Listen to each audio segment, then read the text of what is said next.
Welcome to the best recap of Husker sports, Husker Rewind, with your hosts Tom Stevens and Mike Melby. 2nd and 7. Motion to the near side. Card back to throw. There's a flag on the play. Hudson steps, throws, pass intercepted. Picked off. Bullock to the 25, 15, 10, 5. Touchdown, Nebraska. John Bullock with a pick six. There is a flag on the play. I don't know where picks of, has an INT for a score. Let's see if it's. I just put something over the picks of density. I don't know where it is. If it's on spots. The result of the play is a touchdown. Oh, baby! It was on the wall, but I put something over it. Turnover. Dan's going. Husker score on a pick six by Bullock. Now, here's Tom Stevens and Mike Melby on 1499.3 KLIN.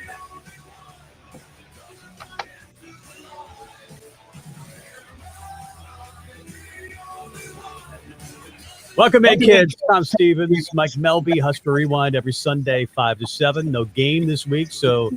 Hey, we didn't lose. They went 1-0. They talked a lot about going 1-0. They didn't lose. That's the most important thing. They did not lose. That's right. In fact, my cousin did that to a friend in Sheridan, Wyoming. He's the biggest Husker fan I know. Waves the Husker flag every Saturday before Husker game day. And a friend of his is not a Husker fan, but didn't know the Huskers were playing. He goes, I guarantee you, bet you $100 they won't lose this weekend. Nice. And he won some money. I don't know if the guy should have to pay that. I mean, come on. Well, if you're going to dog on a Husker fan and a Husker fan's going to take advantage of your ignorance that they didn't play this weekend, I'm going with Husker fan. Give me the $100, man. That's right. Nebraska basketball did play. They won. And they're now 2-0 on the season.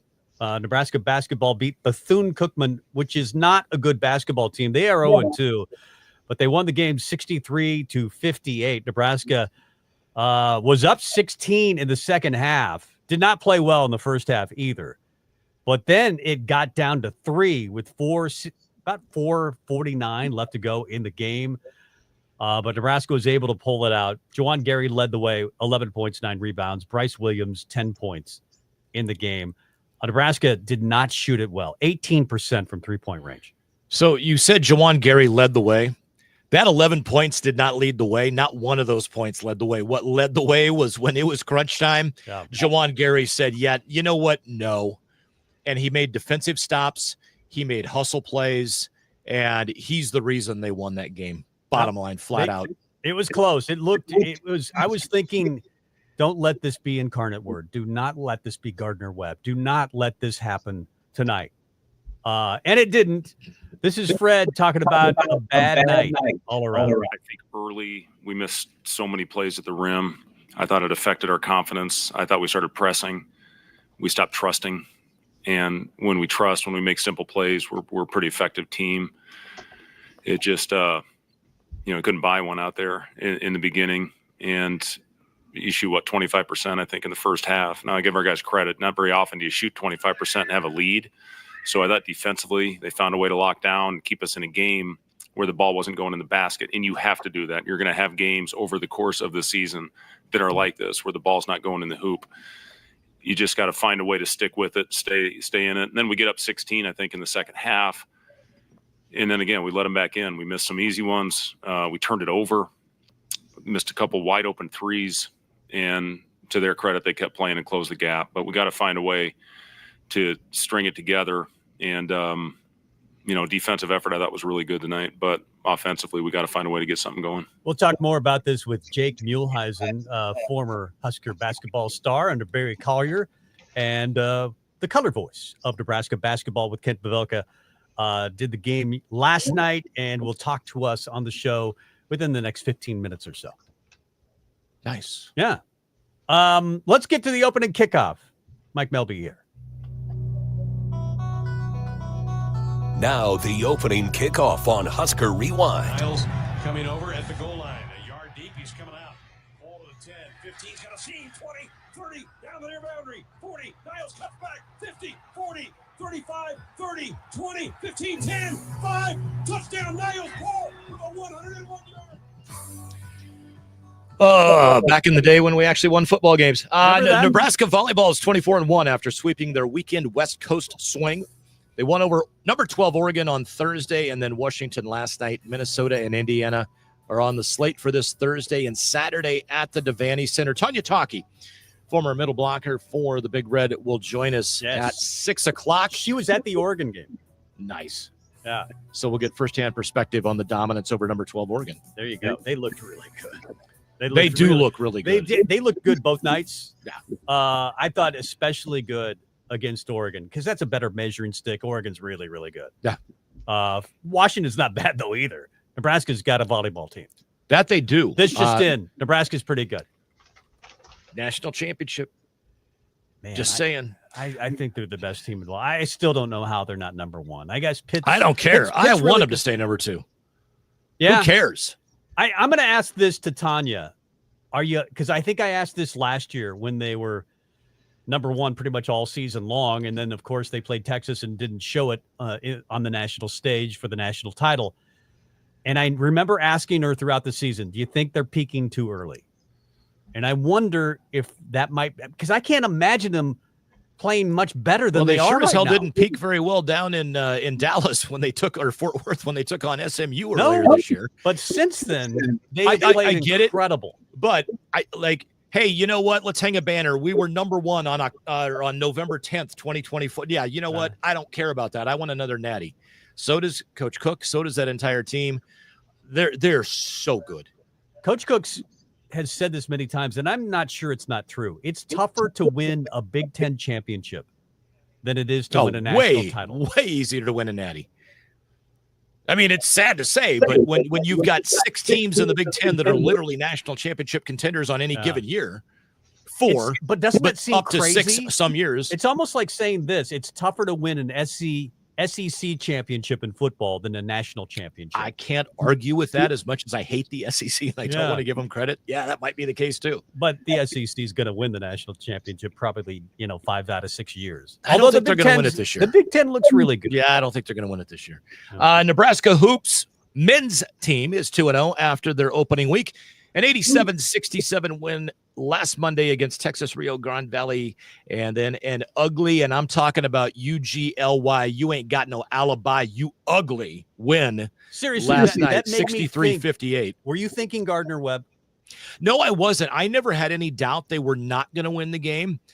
And it's just, I'll be honest with you, it's the difference between the do I believe or do I hope? Because let's go back to the games that they lost, the bye games they lost in the Tim Miles era and early in the Fred Hoiberg era. Man, I hope they don't lose this. I hope they don't lose. I hope. And last night I was sitting there and I'm like, man, this sucks. This is going to go down as an ugly win, but it is what it is. They're going to figure some stuff out and things will be better tomorrow or on whatever their next game is on Fairleigh Dickinson on Wednesday and then St. Mary's of California next Saturday at noon. What was it? It was in Gardner Word. They lost to Gardner Webb. Yeah. Was it Stetson? Did they lose to Stetson, I believe, the Cologne? I think they lost to Stetson. The Cologne or the Cowboy Boot. I don't know which one it was. I think there's both. Yeah, they each have their own university. Yeah, but I did not have that feeling last night watching it. I'll be honest with you. I thought Bryce Williams was going to offensively make plays that took us over the hump, and he was going to end with like 22 points where he scored 15 of them in the last 90 seconds. Yeah. That didn't happen. I also thought Juwan Gary is going to make plays and hustle play. Well, Juwan Gary did. Juwan Gary made defensive stops, made and forced turnovers, was in passing lanes, his just in the face defense. And then he just goes and makes simple plays that came to him offensively near the end of that game. Bottom line is, man, a win's a win. I get it. Bethune-Cookman may only win 3 games all year. Nebraska only beat them by 5. Well, guess what? When NCAA tournament time comes around and Nebraska's sitting there at, 24-7, one of those 24 was a 5-point win against a really crappy team on a night they didn't shoot the ball well. Who cares? Let me ask you this question, and I'll probably ask Jake Muehlheisen this as well. If you could have one player back from last year's team, Rick Mass, CJ Wilcher, probably not CJ. Keisei Tamanaga is the easy answer, or Jamarcus Lawrence. Maybe you'd throw in a few other names. But of those guys, who would you take back from last year? And Rink's still on the team. He's just not playing because of injury. So a healthy Rink Mast, Casey, or Jamarcus Lawrence are literally the three only options, because no one's going to want C.J. Wilcher over any of those three. No offense, C.J., but good luck at Texas. I would take him on this team because he knows how to play basketball, and he improved dramatically last year. I don't disagrary, but if you're sitting there saying which one of these guys, he's number 4. It's either Rink or Casey, right? It's either no, Rink it's or not. Casey. I honest, if Jamarcus Lawrence could play the 2 and not the point, I would lean towards him in a third year in Fred Hoiberg's system. As much as I love Casey, that was bad. When it went to Bryce, because they started the year with Jamarcus Lawrence as the point guard. Then ultimately they just said, you know what, Bryce, here you go. Yeah. You're the point guard. And it was so much better. And if it wasn't Bryce, it was usually Rink. Yeah. Who initiated the offense, if not the point guard.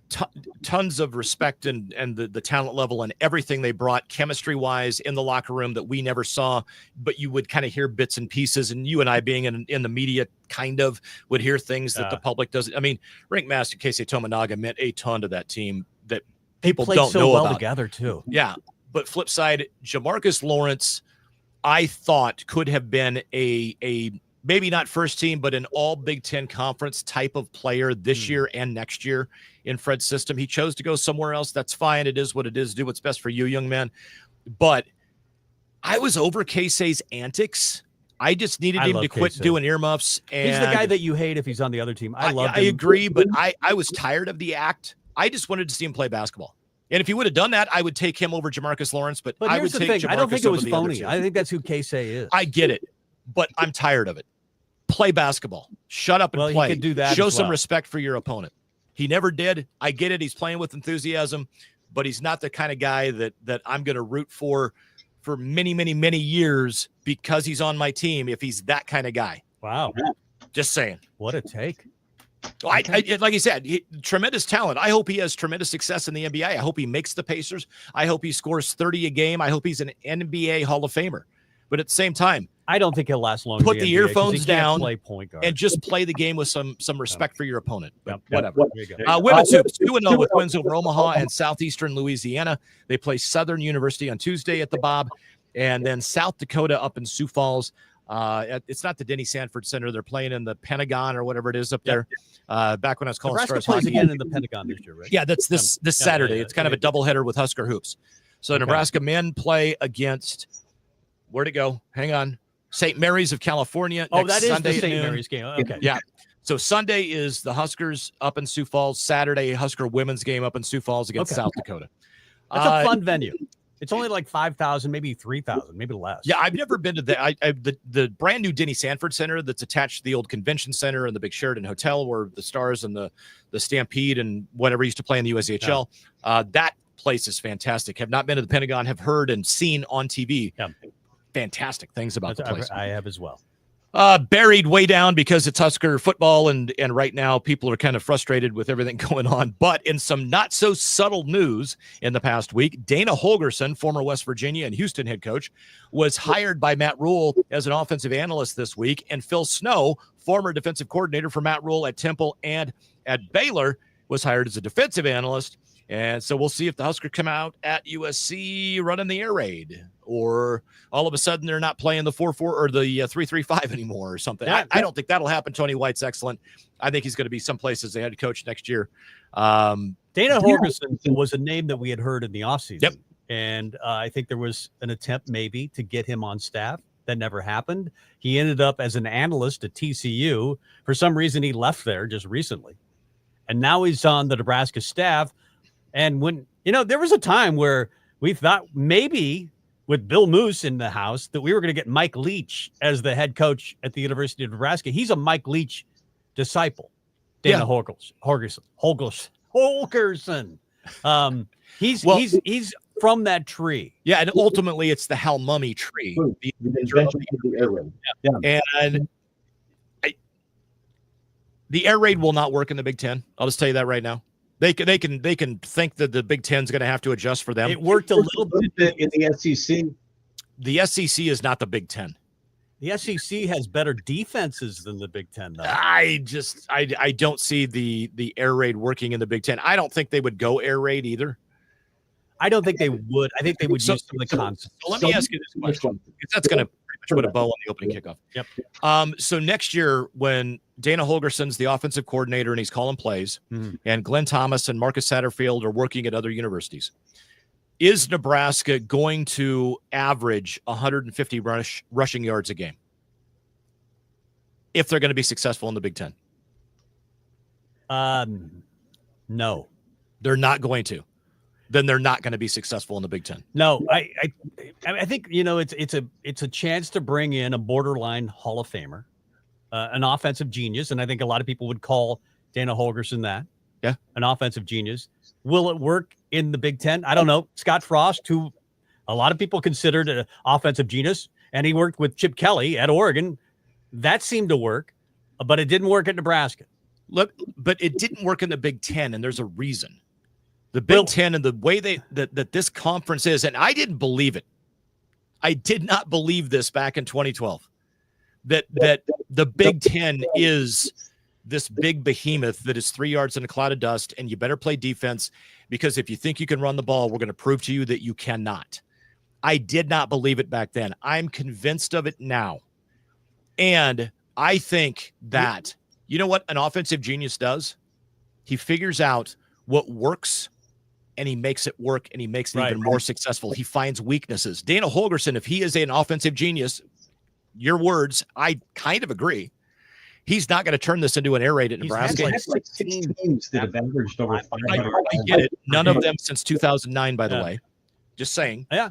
But he is going to come in and realize that we've got to figure out a way to have a running game. We've got an average 150 yards a game minimum. And if we do that, we will win. You average 150 rushing yards in the Big Ten, you're going to be successful. I think his problem, or his main mission right now, is to win one more game. Find a way for this offense to win one more game. Right. And the rest of it, maybe you don't even hire him as your offensive coordinator next year. Just find a way to win one more game, Dana. You run him for 3 games, figure out a way to win one more game, and let him go be a head coach somewhere else. I will fight back a little bit on the thing, you know, being a genius and not working in the Big Ten because of the defenses. Chip Kelly came from the Pac-12. He came from UCLA. He's now at Ohio State as the offensive coordinator. But they run the ball better than Chip Kelly's UCLA teams did, than Oregon's teams did. That's the whole thing. They've adopted the run game. Yeah, they don't play at the pace that he played at UCLA or at Oregon. No. And that's the thing. They don't have to. Chip Kelly's an offensive genius, and Chip Kelly took what he knew and he molded it with what he felt would work in the Big Ten to go against other teams' weaknesses, and it's been tremendously successful outside of a trip to Eugene. By the way, you can dial us up on the Hunt Irrigation Hotline. We're on YouTube. Yep, 402-479-1400. We would love to talk to you. Any way we can talk to you. You can always, it's sometimes just easier to text, though, right? Or just chime in on the show. We've got a lot of basketball talk to come. Heck yeah. We'll talk about it outside this particular interview that's coming up with Jake Muehlheisen, of course, the voice, along with Kent Pavelka of Nebraska basketball. They get by. They beat Bethune-Cookman, but barely, 63-58. And Nebraska's now 2-0 on the season. We'll talk a little hoops coming up next with Jake. Toughness, strength, passion, results. When your team takes the field, this is what you expect. And if you've been injured, this is what you get when you work with Friedman Law. We battle it out in the courtroom with the same toughness, strength, we will have passion, Andy injury Markowski victims. Friedman Law I thought I said against Jake the both times. insurance company and fights hard for the compensation you deserve. Friedman Law, since 1962, helping injured people. It's what we do. It's all we do. Maybe we did say Andy Markowski. You have important reasons to stay healthy. Your family, your work, your favorite hobbies. If you have prediabetes, you can make healthy changes and prevent type 2 diabetes. Search Do I Have Prediabetes.org. A trained lifestyle coach will help you and a group of people like you learn how to lose weight, become more physically active, and reduce stress. It works. Find out how to enroll at doihaveprediabetes.org. Paid for by the Nebraska Department of Health and Human Services. I don't know. Last night They just told us right away that He does the we're state going to house championship. you, we're going to feed you, Boys and and girls. every single one of his I always medical think he's pretty bills good is there. just all taken care of. They've saved my family from financial ruin. Hey, Jake, It Tom allowed me and Stevens. my wife both to focus on the Good, most how are you? important thing, which was the health and Thanks, well-being of our son. Good. We have Good. phenomenal Excellent result. research, Did you get it out? outstanding clinical care, and the generosity of public, which allow us to treat patients regardless of what it takes. And that's what makes St. Jude so magical. At St. Jude Children's Research Hospital, families never receive a bill for treatment. You'll be on in like 2 minutes. Because the only thing a Perfect. family should worry about is helping their child live. Doctors send us the toughest cases I heard Andy with 100 times. and our patients come from all over the world. Better than he was last night. You come here and everyone needs to be taken care of. Part of it is Jessica Just doesn't set you up very well. Because of you. Gracias a ti. I think she's good at certain aspects of her job, but that's not one of them. Hey, Erica, we need to have a little talk. I don't know if you've noticed, but we've got a lot of food in this country. A lot of peaches, a lot of corn, a lot of apples, a lot of everything. We've got so much food that we can't even eat it all. So if we've got all this extra food, how are 17 billion And then kids talks about himself in the third. I just don't get it. You don't need That's to why do the that. Feeding America nationwide network of food banks Trying to gather be something that he's surplus really food not. and get hungry kids who need it. They can get you food even if you live in Idaho or He is Alaska. showman. Maybe it was everybody's favorite person. Yeah. And they This said, isn't "Oh, you can't complicated. take my We town. got You can't extra take this big show." No, you don't. No, you don't. You're actually Yes. good. Feeding America's done the math. Now it's your turn. Support Feeding America and your local food bank at I can sit there and feedingamerica.org. listen to Jay Foreman talk Try about this, that, internet and on the your other. phone. He'll go over my head 10 times. We can't do with it his without your talk, help. whether it's Brought formation, to you whether by it's Feeding feedback, America and the gap, Ad whatever it is. Council. But he'll come back and he'll touch on like 7 or 8 of the 10. Heidi said there's feedback on YouTube.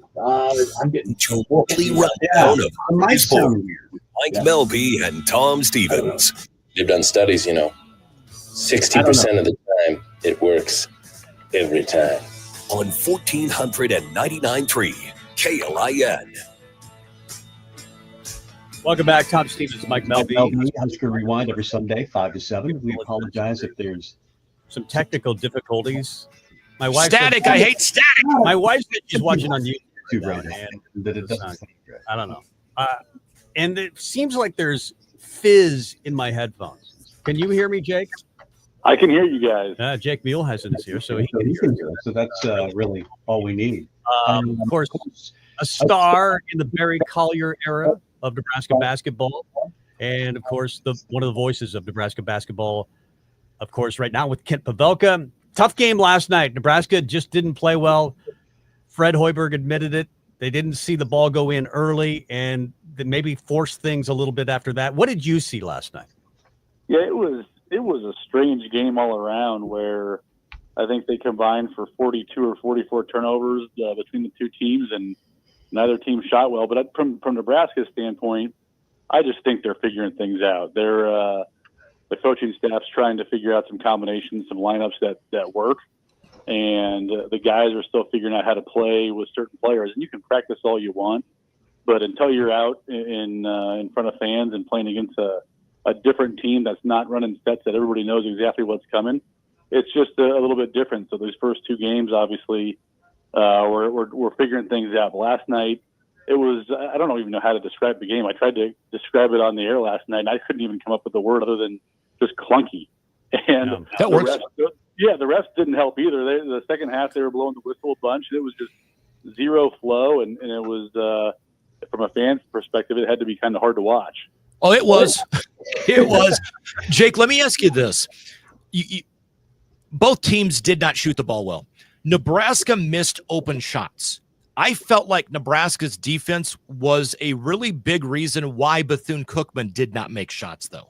Did I watch that?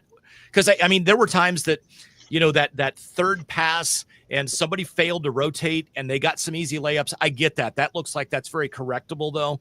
But for the most part, man, I thought Nebraska's defensive effort was good. I agree, and I think that this year's team, I thought we had a good defensive team last year, but I think this year's team will be a notch or two better, and you see it just with our length. And the size that we have out there really bothers teams, and you see us getting in passing lanes more, deflecting passes here and there, and we turned them over. I think they had 22 last night. So yeah, we forced them to miss some shots and forced them to have some turnovers, and then you also mentioned that Nebraska had good looks. I mean, we got it inside a lot. We missed a ton of bunnies, inside 5-6 feet that normally we make. Juwan Gary, he missed a handful that he makes 8 or 9 out of 10 every time, and he happened to miss those 1 or 2. But we had good looks. We had good looks from 3 as well. The turnovers were just the frustrating side or frustrating thing on Nebraska's offensive side, where that's correctable as well. But it's frustrating to see those careless turnovers. I mean, Raleigh Wooster had 6 turnovers, Bryce had 6, Raleigh had 5, and just kind of careless turnovers. But that's correctable. But I think defensively, our size, our length, and we have some bigger lineups out there. We can be really effective on that defensive side. Jake Muehlhausen, one of the voices of Nebraska hoops. Nebraska's trying to figure out a lineup, I think, and they're playing a lot of different guys in different situations. Last year, obviously, it flowed pretty well offensively, and you had guys that could really shoot it with Casey and obviously Bryce and Juwan. They're still trying to figure things out. Do you have a starting 5 that you eventually think in your head will work for this team? Yeah, I as of right now, I think the core 4 will be Bryce Williams, Raleigh Wooster, Juwan Gary, and Bear K. I don't even try to say Bear K's last name, by the way, so I just Buchten Joe. You've been practicing. It's been trying to get me to say it. I'm like, I just refuse to even try. I'm going to screw it up. So I think those 4 guys will be the core 4. And then I think you'll see, depending on who we're playing, if we need size, if we need shooting, you'll have that 5th guy come in there. It could be a Sejan, it could be Gavin Griffiths. It'll be interesting to see how that progresses.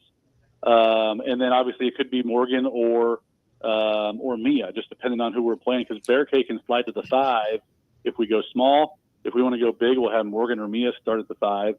So I think those 4 will be will get the majority of minutes consistently and be in that starting rotation. And then after that, I think it all depends on the opposing team, who we're playing, what style they run, and what their size looks like. Jake, you played, and you know as well as I do that, hey, I'm a starter for the Huskers. Great. How many minutes did you play in the last, 7 minutes of the game? Oh, yeah, I sat on the bench. Oh, great, you're a starter, but you're not a finisher. I want to ask you the same question in reverse. Who are the 5 guys Nebraska needs on the floor at the end of a game? Well, I think those 4 guys will be in at the end of the game. I really do. I think with and you saw it last night. I think you want the guys that are in there that have been through some big time conference games and made some shots late and made some plays late, and those 4 guys have. And then you're going to have guys that coach trusts. And you saw Sam Hoiberg get a ton of minutes last night because he was frustrated with how the flow of the game was going with certain guys turning the ball over and being a little bit out of position on the defensive side. So Sam, he does all the little things, and that's what guys need to do. They need to come, whether they're starting or they're finishing, or they're coming off the bench, they need to do all the little things right. And then as they do that, coach will trust them in those crunch time situations. But I think those 4 guys, especially because they can all knock down free throws. And then I think you'll probably have to have Morgan in there in crunch time. But I think those 4 guys will be in that finishing rotation as well. Well, and to me, the guy that Coach Hoiberg last night went, I'm going to give you this tiny bit of trust. Let's see what you do with it, is Connor Sejan. And Connor Sejan goes, okay, sorry, I missed my 3 wide open threes, but you know what? I'm going to do the shot fake. I'm going to drive 19 feet with no one around me. I'm going to make a couple layups. And no, by the way, I'm going to bury 4 threes. If I don't lose the game, how's that, Coach? Yeah, that's exactly right. And then I think he's going to play an important piece. And he's obviously struggled from downtown, but I view him as the replacement for Keze. Obviously, Keze's personality is big shoes to fill, but he's that guy that replaced Keze, and he's a really good shooter, not quite as elite as Keze, but not many people are.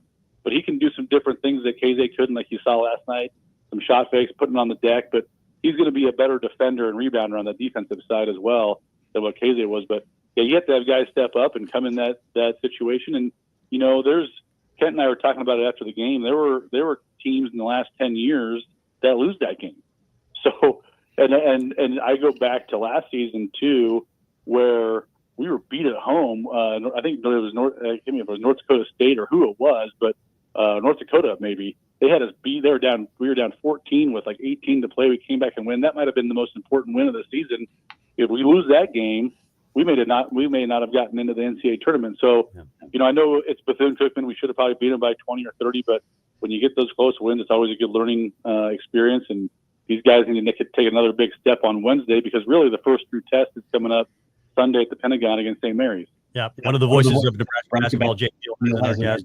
I think one of the guys outside of K-State, you can't replace the shooting, but Rick Mask, who's still on the team, but going through an injury right now, he's going to be tough to replace. But it seems like Bearcay can do it in some ways. I mean, he obviously makes free throws. He can shoot the ball. He's struggling from three right now. Is he the replacement for Rink in your mind? I think he is, just because you saw last season how important Rink was handling the basketball and how good of a passer he was. He was an outlet for all the guards in pressure situations. So I think Bearcay can be that guy, but he's still trying to figure things out a little bit in Fred's system, what his role is going to be. But he is so skilled where he can score at all levels. Obviously, as you mentioned, he hasn't knocked down a three yet this season, but he can shoot it. And watching him in practice and seeing what he can do, but he's figuring things out. But I think he just needs to get more touches, get more comfortable in the flow of the offense. But I think he will essentially be that replacement for Rink Mass, handling at the top of the key. You saw him bring the ball down the floor a few times last night. So he will be that 6'10" ball handler for this year's team. With Braxton Mia, he's a guy that does not fit this offense. Just being honest from a fan's perspective. I understand the game enough to know what Fred likes to run. Braxton Mia doesn't fit it. However, he brings a dynamic Fred has not had at Nebraska. And as long as he plays within his strengths, which I thought he did last night, not so much in game one, I think he's a heck of an addition. What are your thoughts on Braxton Mia and that he's never been the guy that's going to pass. He's never been the guy that's going to, do a turnaround fadeaway 12-footer because somebody is strong enough to keep him from backing them down. Give me your thoughts on Braxton. Yeah, I think you're exactly right. Where, you think of a Fred Hoiberg system, a Fred Hoiberg 5-man. He is not the typical 5-man that you think of, but he brings a dynamic that we haven't had in, 20 years. Derek Chandler. Yeah, I mean, I've kind of compared him to Kamani Friend a little bit, where, scoring within 8 feet or closer, shot blocker, rebounder. But I really want to see him fill Josiah Alex's role, where Josiah Alex was just flying all over the floor, fighting, scrapping, kind of the energy guy. And I want to see him fill that role. Obviously, Joe could step out a little bit and knock down the three. Not a great three-point shooter, but I want to see Braxton be that role where just sprinting basket to basket, getting those easy post feet, setting the tone inside, and playing offense. Because 7-1, we haven't had a guy that just goes up and dunks it in traffic in years. So something on the offensive end, that's what he brings there. But defensively, you saw that we didn't have a shot blocker against A&M in the final game in the NCAA tournament. We need a shot blocker, and he's that guy. He is. You mentioned somebody that I want to have you give me some insight on, Josiah Alec as a coach. I watched him. I was at the game at the home opener, and there was a time, second half, and it was a timeout was over. He's still on the floor, and the officials are shooing him off the floor, but he's in a conversation with Andrew Morgan where he's trying to explain things. What have you seen from Josiah Alec? Because we all know that passion that burns inside of him and his sister. But as a kind of a coach now with what he's doing, what have you seen from him? Because I was really impressed with the fact that he was so adamant about something late in the game that was, first game of the year, whatever. But it was impressive to me. Your thoughts? Yeah, he was that vocal leader last year, and he's just doing that in a different role, obviously being on the coaching side of it. And the recency of him playing, he has that. They trust him, and they know that he's been through it in the Big Ten and successful Big Ten season last year. So I think he's doing a great job in teaching the bigs what they need to do, what it takes to win, what it takes to, be that player in the Big Ten Conference. And I just think that as far as him teaching, and then also I know he's actually practicing a little bit and banging on those guys and just teaching them position and where they need to be in Fred's offense, because when Fred's offense is clicking, you can see the constant motion and the ball movement, and it takes a little while to get used to that, especially in game type situations. So I think he's doing a really good job being that vocal leader as a coach. Talking with the color voice of Nebraska basketball, Jake Muehlheiser. I thought played well game one. Last night was 6 turnovers, 1 of 5 from the field. You've seen enough practices to know what he brings to this team. What do you think he will bring over an entire season? I think he'll be a similar type point guard to what we had in Sam Griesel. Obviously, Sam was 6'7", but a really good floor general out there, getting guys in the right spot. And you can even see that early in these games, and we're going to be able to push the tempo with both Raleigh and with Ulis in the game. But Raleigh, he can shoot the ball, and I would like to see him shoot from 3 a little bit more, I'll just say aggressive, and just look for his shot a little bit. But he's really good at attacking the rim. He's got the big body. He's 6'4", 210, can get in the body of some bigs and finish at the rim. But I like to see when he's putting the ball on the deck, getting in the paint, because he can find his own shot, but he's really good at finding his teammates that are I was thinking about the schedule coming up. I think he's going to be really consistent for us on the offensive end, much like Sam was. And then defensively, he's a really good defender. He's been through it playing at Utah, and he's a really good defender at his size, so he can guard 1 through 3. And that's why you see us switching 1 through 4 a lot, because we have so much size out there. But he's a really good defender. You see that he's able to get some steals. But I like that he brings a different pace to this offense than we saw the last couple of years. Let's jump ahead to this upcoming week. Fairleigh Dickinson in town on Wednesday, and then you're going to be up in Sioux Falls at the Pentagon. St. Mary's of California, probably the first really true test against a quality opponent for Fred and the team. What are your thoughts?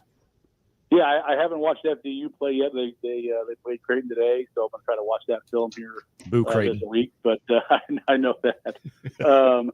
But FDU should be another one of those games where we just try to get better and figure some things out. And they had to do that quick on Wednesday night and have a really good game. So you want to have some confidence, swagger going in to the game against St. Mary's.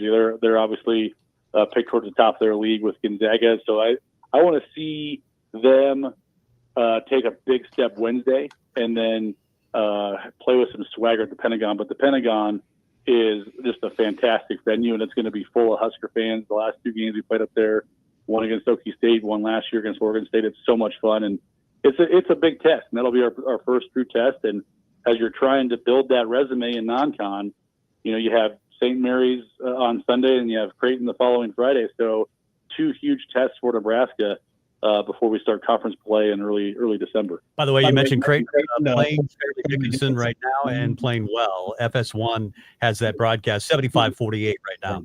Creighton in control of that one. By the way, Indiana beat Eastern Illinois. Indiana ranks 17th in the country. So good at football and basketball in the same season. Indiana. Yeah. How about that? Yeah, that's crazy. Jake, we appreciate the time. We hope to have you back later on in the season. Great stuff. Yeah. Appreciate you having me on, guys. Thanks. Thanks, Jake. Jake Muehlheiser, the voice of basketball, one of my favorite players in the Barry Collier era. I'm a little bit older than he is by a couple of years, but still, it was one where I was new. Getting into sports broadcasting when he was playing at Southeast, and Southeast. He would come up and talk to us after games. Yeah, and Southeast was the alma mater of my then wife, and so I was a fan of Southeast. I always have been, just one of those things, and I was always so impressed with him, and I was a fan of his as a high school player. Right. I mean, I'm an old dude to him, but I'm sitting there and I'm like, man, I'm a fan of this guy. Not only is he just good at basketball, but then the interactions just personally after a game, you and I may have called the game and he'd come over and talk to us. We were broadcasting live on KLIN. Yeah. So that's how old we are. But it was one, just always been a fan of his from a human being standpoint.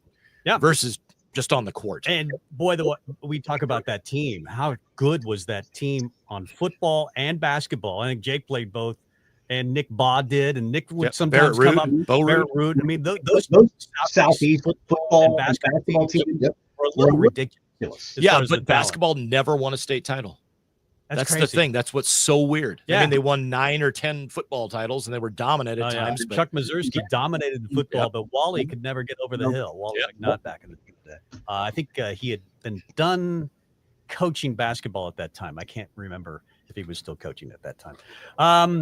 We've got a lot to talk about. We've got Tonia Tauke to talk about Husker volleyball at the top of the hour. We're going to talk about several different things within the next 20 minutes. Yeah, we don't have grades because there was no grades. But I do want to talk about the higher exactly. And Phil Snow and what they could bring. How much actual coaching do you see them doing? We've got that coming up. No game this week, so we won't be talking about a game from yesterday. We'll have to wait another week to do that. Nebraska USC this week. But lots of Husker football to talk about, and we'll do it. Coming up.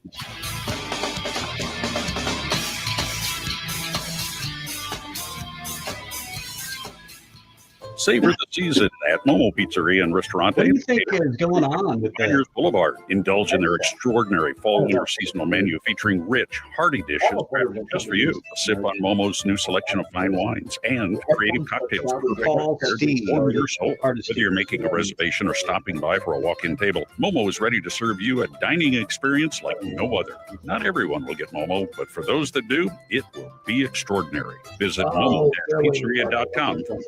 You think it's because of the computer? More than just titles. It's about building a culture-rooted, decisive action. I'm John Barry, and whether you're leading an entire organization, veteran-led, provides you with mission-focused strategy. You try shutting it down and see if leadership and redoing it or rebooting it, or no? To lead effectively, whether it's the basics or navigating high-stakes situations. If you want to help your team dominate. Success is not survival. It's about thriving and dominating. Get your copy led now. Yeah. If you recognize my voice, you know about my music. Hey, does it still sound weird? What my foundation has done in the fight to end the AIDS epidemic. Since I founded it in 1992, what's it sound like on the phone? Has reached over 100 million people, connecting them to services and care. It's just the screen is screwy. We've saved over 5 million lives, and we've helped combat LGBTQ+ stigma and fought for civil rights. Every single day since 1992, on the stream or on the healthcare to vulnerable people who have been left behind because of stigma and discrimination. Our work is not over. We need you to help in the AIDS epidemic once and for all. It is possible in our lifetime, but only if we work together. All right. Well, there's nothing we can do about it. Figure this out. We're still learning. And follow us at EJAF on Instagram to see our very latest set it up perfectly well. through the Rocket Set it up right. I just don't know what's going on. Smiles are powerful. A simple smile can light up a whole. Their StreamYard is way different. 5 years. And Smile Train has been lighting up the world with smiles. Like I shouldn't have to send Tom an email for an invite. They should have all the cameras set up that are in the studio and already loaded. As the world's largest cleft lip and palate charity, Smile Train has supported more than 2 million life-changing cleft surgeries in over 90 countries. We'll figure it out. We're still learning.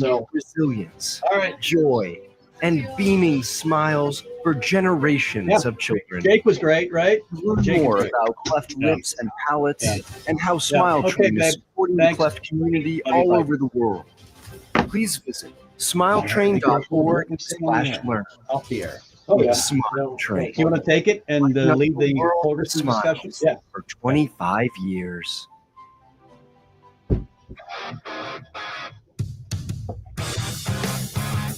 Back to Husker Rewind with Tom Stevens and Mike Melby. They're storming the floor. Tim Miles has punched our ticket, Husker fans. It's time to twerk. Let's go dancing. On 1499.3 KLIN. Every time I hear that, do you get a little uncomfortable? I get uncomfortable, and then I chuckle a little bit, and then I'm like, man, I hope I never hear him say that again. And then I hear him say it again. I'm like, you know what? That's kind of funny. I like it. By the way, I think we can have on some point here. I think he has a conflict at 525 or 625. I can't remember which, but I think we'll have Kent on at some Nice. point this season. He's awesome. Yeah, we can tell him stories about you you and I driving into really kind of shady neighborhoods to listen to the postgame show during the Danny Nee years. So some interesting happenings last week within the Nebraska football program. Not necessarily overly surprising when Matt Rule addressed the media on Monday during the bye week. His message was, I will do anything to win here. as he should, by the way. And you know, props to him. I get it. You know, I trust that he still believes he can get it done and win here, and I hope he's right. And then word came out later in the week that Dana Holgerson has been hired as an offensive analyst, that Phil Snow, his former defensive coordinator at Baylor and Temple, has been hired as a defensive analyst. Wasn't he at Carolina? He made, I believe he was. Carolina. At the end of the day, great leaders at times go find a lot of mirrors. And they not only look at themselves, but then they bring in people who know them very well. And they have them glance into the mirror as well, and then look at them in the eye and say, hey, what am I not doing that I should be? I feel like I'm doing everything right. And this move to me was highly intelligent by Coach Rule. It's almost never done in college football. football. No, but at the same time, let's go back to 2004, 3, whatever the hell it was, that Frank Solich got fired. Bill Callahan's about to end the bull run for Nebraska because shrug my shoulders. Who cares? It's one game if we go 5-7 versus 6-6. And Coach Osborne's like, yeah, but we have a bowl string of 40 some odd, whatever however many years. So let's not have that end. And Callahan's like, shrug my shoulders. Who cares? It's just one game. There's 3 games left, and Matt Rule is not shrugging his shoulders. Matt Rule is going, what the hell do I need to do to figure this out? How can I get through to my guys to make plays on the field that I expect them to make, because I've seen them make them in practice. I know it's there. Where am I not digging deep enough? Right. Where have I dug too deep? Where am I pushing too hard? Where have I not pushed hard enough? And he's bringing in guys, one guy that he trusts and works with him for decades plus, and one guy that he knows kind of casually, but they never work together. I like that. I like both hires of analysts of with these two coming in. At the end of the day, I think they're going to be coaching. They probably will be to some extent. Maybe quickly. I think you can only have like 10 coaches. You can have game 10 day on game day. Now during you the can week. have unlimited coaches because the rule changes in college football during the week. During game day, I think it has to still be 10. But you can rotate guys in or guys out. If you're saying, hey, you know what? You could help us best by, going to the analyst room. You can help us not best doing by anything. working for one of our opponents. It reminds me of Office Space. What is it that you say you do here? The Bobs come in from outside. It feels like maybe I'm a that's people person. I'm a people person. That's what I do. So I'm sure it's not the most comfortable thing for Marcus Satterfield, because he's the guy that's been pointed out as one of the big problems with Husker football fans. His offense is averaging 18 points a game. It's not good. They were averaging in the 30s when they were beating teams like Colorado, who, by the way, is in the playoff picture right now after a big win over Texas Tech. So you're thinking, what happened between Colorado, that first half really of Colorado, and now? Because it hasn't been good since the first half. This team has regressed offensively. And Matt Rule's Seriously regressed in so many different ways. They can't run the football. They're one of the worst running teams in college football. They average 124 yards a game. They said that was their mission, to run the football, because you have a lot of cold weather in the Big Ten, and you got to be able to play action pass. And then your offensive coordinator comes out in a press conference and says, I keep forgetting that I need to run the ball. I forgot. It's an old Steve Martin question. When they ask you whether you paid your taxes, here's what you do. You say, I forgot. That's all you need to do when the IRS comes knocking on your door. But Husker fans are a little more stubborn than that. They're going to need a few more answers. They were really mad when he said something like, I don't know what a good yards per play would be. I'll be honest with you. That's pretty damning. I'm a numbers guy. I'm an analytics guy. Yeah. And the fact that I knew the answer, and I have 3 jobs. He said, okay, I don't focus on this stuff. We're averaging right now. But at the same time, when I kind of knew the general answer and he was clueless about it, that was alarming. I have a question for you. Sure. What the hell does PC load letter mean? I do not know. What are you talking about? Office Space. The Biz Hub kept saying PC load letter. You brought it up. I had to ask the question. I don't know. We need a baseball bat and that stupid fax machine to go out in the field somewhere. Now I want to watch Office Space again because that movie's so good. But he brings in Dana Holgerson. He brings in Phil Snow. As he said at the time this week during the press conference, just, another set of eyes. I need, like, if we're having maybe a bad show and we want people, or people aren't listening to this show as much as we would like, maybe we have somebody listen to it from the outside. I would go to Heidi. You would go to somebody you respect and say, hey, what's wrong with it? What do we need to do? Football coaches do this all the time. Probably not during the season, but he's admitted, that is Matt Rule, that he's already gone to Tom Osborne. Hey, what do you see? Let's watch film together. Frank Solich has been at practices. Both have. So then you bring in, if that doesn't work, and it hasn't worked with losses, three straight losses, of course, the bad one to Indiana, then the better one to Ohio State, and the more recent one to UCLA. And you feel like, oh no, this is happening again. We were 5-1. We only needed one more win to go to a bowl game. We've got to get to a bowl game. The pressure's on. I'm bringing in my buddies, Phil Snow and Dana Holgerson, to look at the offense and the defense and see, and have them say to me, here's what I see. And here's what we could do.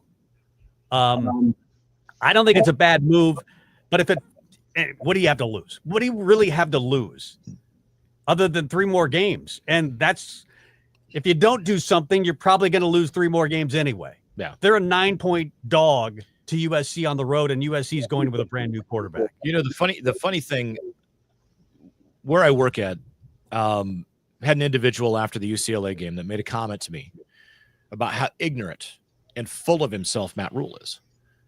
And I kind of looked at him weird, because by the time I have Mondays off and I go back to work on Tuesday, and, news broke later in the day. I think it was actually Tuesday, wasn't it? Or was it Wednesday morning that Holgerson had been hired, et cetera. And when that news came out, though, because it was early Tuesday morning, we're talking about the UCLA lost and everybody's frustrated and whatever. And I went and I found the individual and I said, so the guy that's ignorant and full of himself just humbled himself to the point of going out and saying, I need help. Yeah. So the guy that's super arrogant is going out and, like, everything you just said about him is literally north south different from what actually took place. The guy sat there and said, right now, I don't have an answer. I'm going to go find some people that are going to help me find that answer. I've heard people that were great in business, great musicians, great at anything that they do. And they'll say this all the time.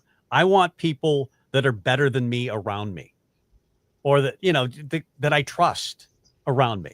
And obviously Satterfield was the one hire, let's be honest, that we looked at when this coaching staff was put together. We said, hey, they've never really been anything great. When he was at South Carolina, they were never even top 20. They were never top 30. They were still around 40. I think his best year was right around 40 offensively. And that was our big concern. But we thought, well, if he's going to have help. And so they bring in a quarterback coach from the Pittsburgh Steelers. And you thought, well, maybe that'll help him out. And he can focus more on the tight ends and the offensive play calling and let that happen more organically. And it hasn't worked out. Nebraska's not been able to run the football. Dylan Raiola obviously has regressed since the Colorado game, really. And you can say players have a responsibility to just play better. But I think Rule is saying, hey, we need to just look at everything. Let's pull this thing apart. All the pieces, like you're rebuilding a car. Let's pull the pieces apart. Probably not a great idea to do it during the season, but we need one more win. Let's find out what is causing this car to be so clunky driving down the road. You kind of solidified my point of Bill Callahan shrugging his shoulders. Yeah. And Matt Rule going, no, we're going to fix this. I don't care how many games are left. I don't care if we're sitting there at 5 and 6, we're going to get that. Like, it's not just one game. It's not just one season to him. Yeah.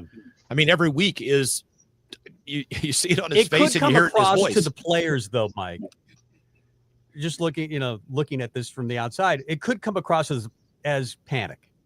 Hey, you're panicking. Why not just try to do better at the things that we do? And some fans might say that. Some players might say that. Some people from outside might say, because this is the reason that it doesn't happen almost ever in college football, pro football, any football, where you bring in guys in the middle of a season and say, let's change something. Let's look at everything that we do and try to fix it now. Maybe you do that, but you don't usually bring in new coaches and do that. No, but at the same time, I guess I didn't take it as a panic move. I took it as an intelligent move to try to get better and figure out a way to fix what seems to be broken. It was not panicked. And again, it's just my perspective. Again, I'm Joe fan as much as anybody listening to this show, as much as any of the 85,000 that are in Memorial Stadium on any given Saturday. I sat there and I looked at it. I'm like, holy smokes. He does not just say he cares as much as I do. This move to me tells me he cares as much as I do, because he's like, it ain't working the way I'm doing this. I'm not going to continue to try to put the square peg into the round hole. I'm going to figure out how to either round those edges or square up that hole. As long as you're doing it, though, as long as you're talking to T.O. and Frank Solage, why not just go back to Phil? Why not go back to Bill Callahan? I mean, say, hey, what was it like coaching here? What'd you learn? From an offensive line standpoint, I mean, he's one of the best. Callahan's opinion. Maybe you go back to, even Scott Frost and say, hey, why didn't it work for you? Talk to Bo Pelini. Well, I think we know that. But I don't think Bo Pelini would for a second step foot in Nebraska again and do any analytics on what's going wrong with Nebraska football. I don't think he wants any part of that, even if he paid him $50,000 to come back to Lincoln. But that would be I would love to be a fly on the wall. Bo Pelini and Matt Rule had a conversation about his time at Nebraska, what went right, what went wrong, and what maybe right or what Matt Rule could do to help fix things. Or fix things. I think Bo Pelini would tell him the best thing you could do is get a different job, because the fans here are horrible. They suck. It was all them. It wasn't me. I wasn't the problem. It was us against the world. Yeah. You're right. You're right. I'm not a fan of Bo Pelini. That's the one guy you would not bring back, but I would love to hear that conversation. Yeah. I would love it, but it ain't going to happen. What is going to happen is Tonia Tauke at the top of the hour. Talk some Husker volleyball. Nebraska now 24-1 on the season. Sweeps over the weekend of Oregon and Washington. We'll talk Husker volleyball coming up next.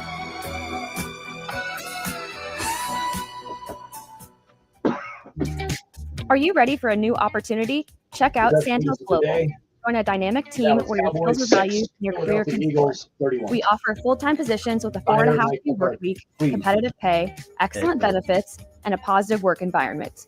From IT and marketing to sales and finance, we're looking for talented individuals just like you. Apply today at sandhills.jobs and take the first step towards an exciting future. That's sandhills.jobs. Don't wait, apply now. This is where it happens.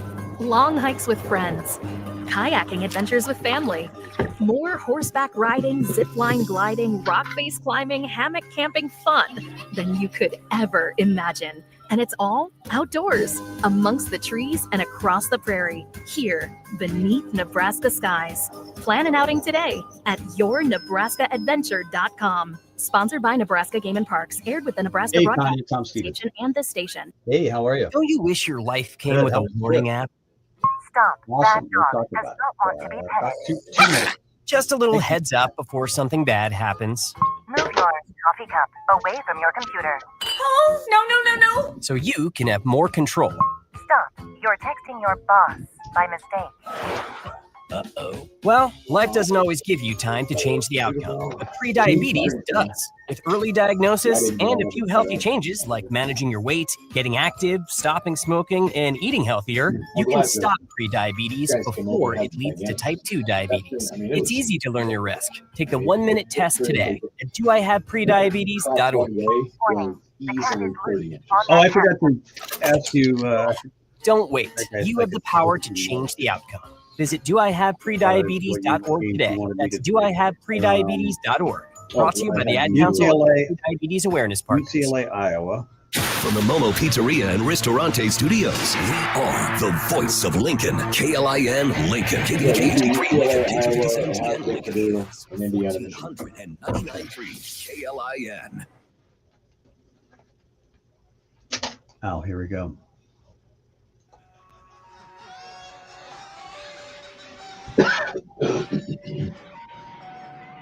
Indiana, Michigan. Welcome to the best recap of Husker sports. Husker Rewind with your hosts Tom Stevens and Mike Melby. Livingston's Harper again. Perfect pass to slide Andy Jackson. Kaboom! Beautiful connection. Faster than email. Nebraska's up 7-6 in the first. Now, here's Tom Faster Stevens than email. Mike Melby on 1499.3 KLIN. Welcome back out. Welcome to Tom Stevens, Mike Melby, Husker Rewind every Sunday. 5-7. Nebraska volleyball improves to 24-1. Still number 2 in the country. I think they're the best team in the country. 14-0 in the league. They get sweeps over the weekend from Oregon on Thursday night. Then Washington last night looked really good in both games. And they're getting something from Taylor Landfair right now that's pretty impressive. We welcome in Tonia, of course, one of the great middle blockers in Nebraska volleyball history. And you were at the Oregon game on Thursday night. That had to be fun. Sorry. Here we are. I didn't know we had this many fans in Oregon. I'm like, Cook, we flew out here for you. Yeah. But we just have to give him the memo that we're traveling now. It's crazy. Nebraska shows up and everybody has their best crowd ever. Both Oregon and Washington had record crowds, and they're both on TV. It seems like every volleyball game is on TV now. Man, we've come a long ways in volleyball, haven't we? We have, and actually I was at the state volleyball tournament on Saturday, but then I left. I actually paid twice to get into state volleyball just so I could leave and go to Spikes and watch the Penn State-Wisconsin game because I thought that was going to be really good. But that was basically a murder. So, but it was kind of fun to see Penn State lose that bad. So. I caught parts of that, and I'm in disbelief. I was like, wait a minute, this is the team that Nebraska just made look like they're making Penn State look like. Oh my gosh. I know. Well, I think that they must have done some overtime with the setter and Schmreck because against us, I felt like Schmreck hit like 7 to 12 balls out of bounds. I'm like, you're 6'9", set her higher, get our hand on top of the ball and bounce it, right? Yeah. She hit like 7 balls out of bounds. I don't know what the stat line was on that, but she did hit 0 balls out of bounds against Penn State. Like everything was the 12-foot line. Nebraska is hitting at a high level. They're obviously playing great defense as well. Are you more impressed with the offense or the defense right now? Ooh, that's tough because I think what kind of set us apart this weekend was I thought we put up a really good block. And then when, you have teams that are relying on their outsides as much as Oregon was with Mimi and with Washington, when you're shutting down some of their best shots over and over again, then they have to do something different. They have to set some more back row. They have to set people they don't normally set. And it just starts to, whittle it down. When we're putting up a big, huge block and then Lexi Rodriguez is your only option, I mean, she digs just about everything. So it just frustrates teams over time. Kind of interesting over the weekend. Taylor Landfair played, I think, the best 2-game stretch that we've seen, the most consistent at least. And it almost overshadows a young gal that we all expect great things from, but that had some struggles after last year's season with some comments. Harper Murray, though, this past weekend, oh my gosh. Her game just gets better. Like you continue to think, oh, you know what? Yep, she's just going to, if she just plateaus right here and plays this way for the rest of the year, the rest of her career, she's going to be amazing. Oh, you know what? Yeah, she just went up another notch. To me, this weekend with Harper Murray was more impressive than just about anything so far. Yeah, there was one moment where Lexi Rodriguez put up a really nice, tight ball for Harper Murray, and she was you know, she had like all the confidence in the world. And I was just like, I think she was hitting harder when Lexi gets her a good ball than when she gets a regular set. I think it's just out of spite almost. And I just feel like when you watch social media and like the Big Ten, you know, she hasn't been Big Ten Player of the Week, or she isn't on the top, you know, Emily Eamon's top 7 players of the week or any of those things, like the dream team of the week or whatever they're doing. Like, she never gets picked for that. But I think the reason why is because our offense is so balanced. You know, Cook talks about having a balanced offense all the time. That means getting your right side involved, getting your middles involved, where other teams are just, you know, feeding the outside, and they're getting all these huge numbers. But there was times this weekend where Harper Murray was hitting like 490. It's like, what? Okay, let's do that. But when you have Andy Jackson as your middle and everybody thinks that she's getting set, you set the ball to Harper Murray and she can pound it. Like, that's some good volleyball right there. Well, real quick, and just want to throw this little stat out from the weekend. She also had 15 digs, 10 against Oregon and 5 against Washington. So, I mean, that's Harper Murray with a complete game. And they're serving her just about every time they can. Yeah. The They're passing serving her to try to get her out of her rhythm. John Baylor mentioned it when he was on with us last week. The play of Olivia Mock. I mean, I thought she would be good. I didn't know she would be good this soon. 4 aces against Oregon. Yeah, I mean, she's kind of like the opposite of Lainey Choboy in like demeanor, if that makes any sense. Like, Lainey Choboy is like diving and falling all over the place and, you know, running down balls and cheering and jumping up and down and swim fitting in circles.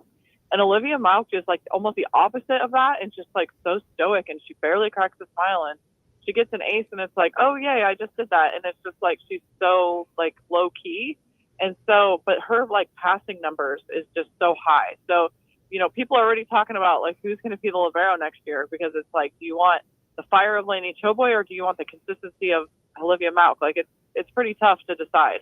By the way, Lexi goes over 1,700 digs, second in school history over the weekend. So they are going to miss Lexi, but they've got some girls that can definitely step up. I do want to ask about Taylor Landfair.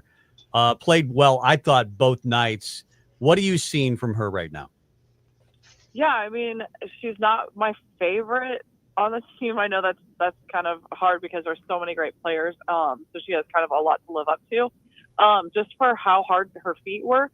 But I was impressed with how she was able to go for a couple of balls. Like, she dove on the floor for maybe 3 balls and got 2 up, missed 1. And then I felt like she actually, you know, mixed up her shots. We need to completely eliminate the 2-hand set over.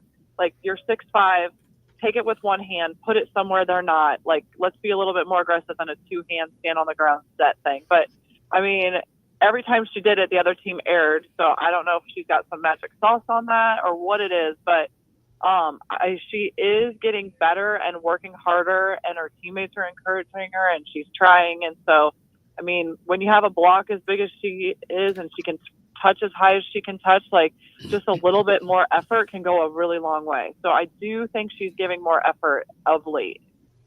Quick question for you, Tonia, on Merritt Beeson, her player of the weekend.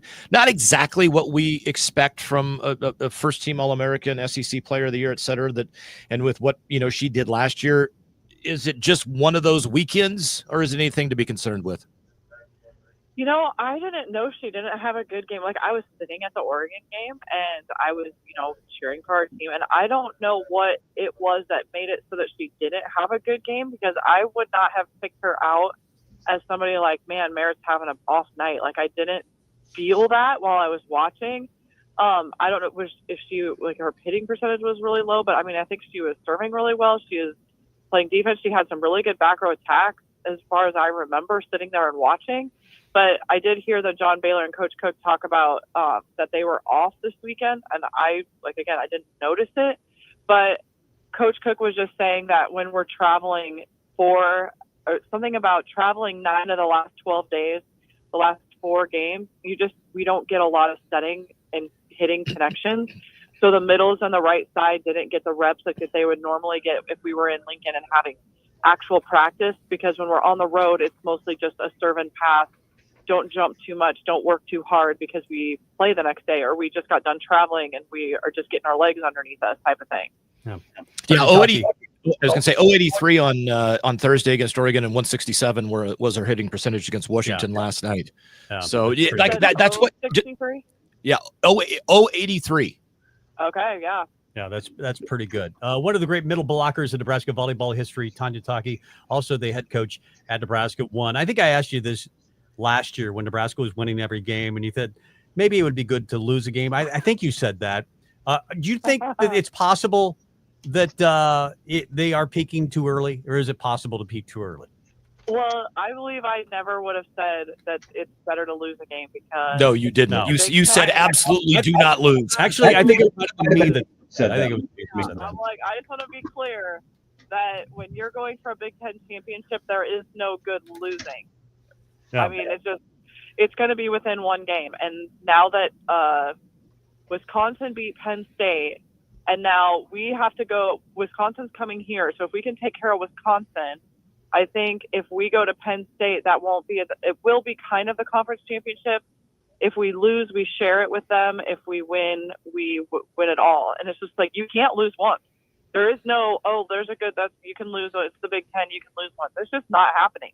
The top teams are rocking it right now. And I don't think that Nebraska is peaking because there are so many times where I bury my head in my hands. I'm like, oh my gosh, did we just like two hands set that ball over the net? Or did we just like, how do we not know that is the outside that's going to get set? Like, we're playing Purdue and they have 20 kills each of the outside and our middles aren't closing to the outside, like when it's like game point. Like, how do you not know that they're going to set their outsides? You just stand out there and camp on them and you're humongous, just block them. So there's times where it's just like, oh my gosh, what are we doing?